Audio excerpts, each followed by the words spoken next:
There is an animal living in your home that has never truly been tamed.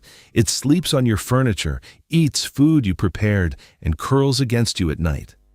And yet, somewhere underneath that soft fur and half-closed eyes, it operates on an intelligence so refined, so quietly strategic, that scientists are only beginning to understand it. Most people assume they chose their cat. The truth is far more interesting than that. The central question isn't whether we domesticated cats. The question is whether cats domesticated us.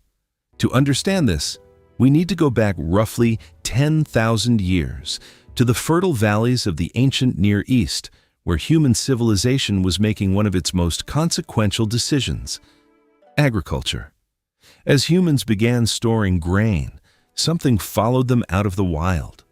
Not because humans called it, not because anyone trained it, but because where grain went, rodents went. And where rodents went, cats came. This was not a rescue story. No ancient farmer reached into the wilderness and pulled a cat into safety. What happened was something far more calculated. Cats discovered that proximity to humans meant an almost effortless food supply.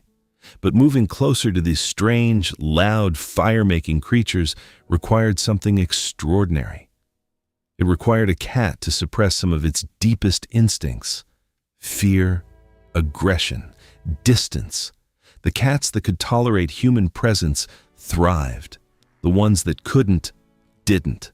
And slowly, generation by generation, the cats that survived near humans began to change. But here's where the story takes its most surprising turn.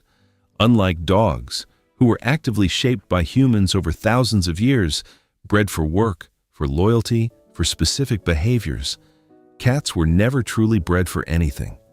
Humans didn't select them for gentleness. Humans didn't train them to perform. Cats essentially domesticated themselves. And in doing so, they developed something no human planned for: the ability to manipulate us. This is where things get interesting. Researchers studying cat behavior discovered something that initially seemed almost too deliberate to be real. Cats produce a specific type of vocalization, a purr embedded with a high-frequency cry that activates the same neurological response in humans as a baby's cry. The sound is just urgent enough, just vulnerable enough, to trigger something ancient and instinctive in the human brain: a pull toward care, toward feeding, toward response. And cats, it turns out, use this sound almost exclusively with humans. They rarely produce it with each other. They learned, or rather evolved, a sound specifically designed for us. If you're enjoying this journey so far, a quick like helps more people discover stories like this. Think about what that means. Over thousands of years of living alongside humans, cats didn't just adapt to our presence. They adapted to our psychology. They studied us the way a naturalist studies a species, learning what sounds we respond to, what gestures invite affection, what behaviors make us more likely to open a can of food at 3 in the morning. They became, without any conscious intention, extraordinarily skilled readers of human emotion and behavior. And the story doesn't end there. Modern research has shown that cats recognize their owners' voices. They know when you are calling them. They simply choose whether to respond. Studies where cats were played recordings of strangers versus their owners showed clear physiological differences in attention and orientation. Cats hear you. They know your voice from all others. What they do with that information is entirely their decision. This is not indifference. This is autonomy. And perhaps the deepest psychological truth about cats is that their affection, precisely because it cannot be commanded, feels more meaningful when it arrives. There is something almost poetic in the evolutionary path cats chose. Dogs bonded with humans through loyalty and cooperation, a partnership built on work, on survival, on mutual need. Cats chose a different architecture entirely. They built their relationship with humans on intrigue, on unpredictability, on the quiet power of withholding and then giving, and somehow, across every culture on Earth, humans fell for it completely. Today, there are more pet cats in the world than pet dogs. They appear in ancient Egyptian murals worshipped as divine beings. They sailed on ships across oceans to protect cargo from rats.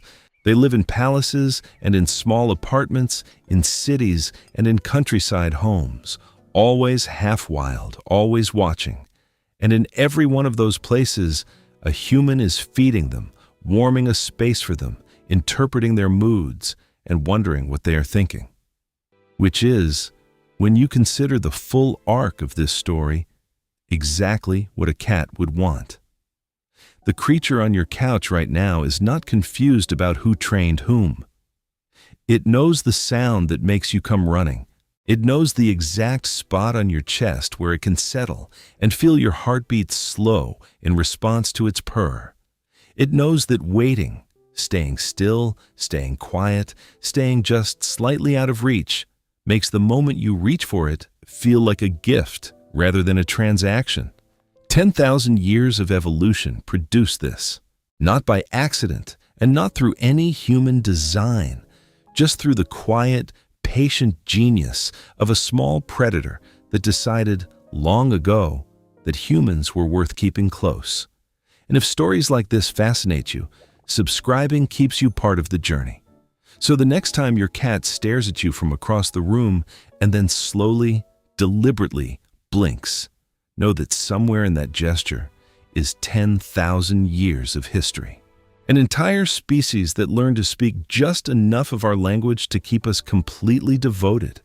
They never needed us to train them. They were always too busy training us. Does your cat have a specific sound or behavior it uses to get your attention?